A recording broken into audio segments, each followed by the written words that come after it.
focused on how do you write an exercise prescription for a cardiac patient. So it's going to go over a vast array of concepts that are dealing with the frequency, intensity, time, and type, the FIT principle. It will also talk about aerobic and strength training for the cardiac patient, and then it will go into a little bit of pulmonary rehab because it's really common to have hospitals that have a cardiopulmonary clinic where you have both cardiac and pulmonary patients.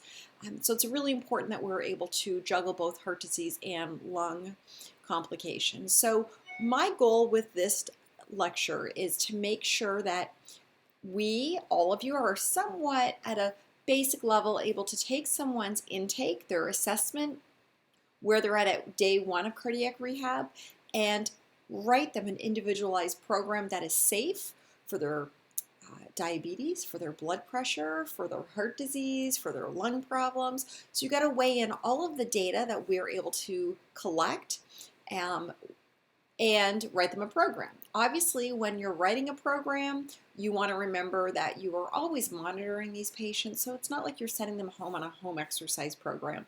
They're with you 3 times a week in the clinic.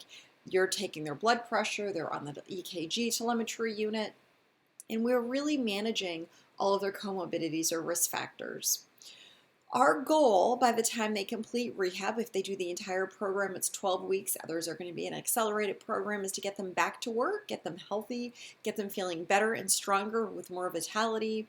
We want to go about doing this by writing a good individualized program. So we want to be able to look at their clinical health status, all of their risk factors, and make sure we're taking everything into consideration. While they're exercising, we are obviously talking with them and helping them to make better choices on their food and their stress intake, their daily activities, all of those things.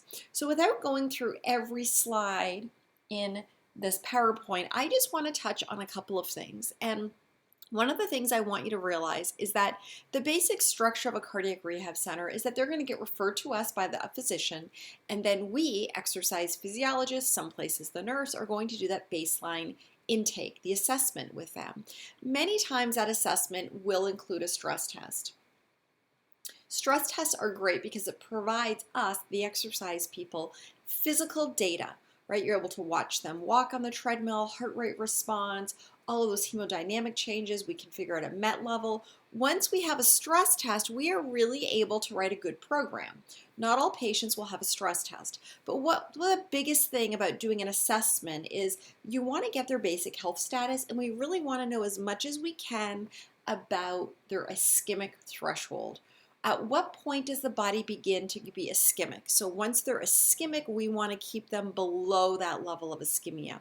And that's really the important part of an intake, is figuring out what are the risk factors, at what intensity, at what workloads, how many minutes does their body start getting ischemic. You know that as angina, shortness of breath, symptomatic.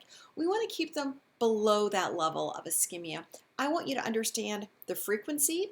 I want you to understand how to quantify intensity.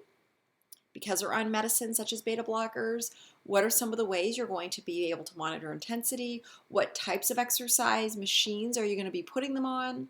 How are you going to progress them? When do you add strength training into the program? So on your own, I'd like you to go through the slides. I have 7 questions that deal with exercise blood pressure, glucose response, what's safe, what's not safe, some of the basics about intensity, and a couple of the basic things about pulmonary rehab.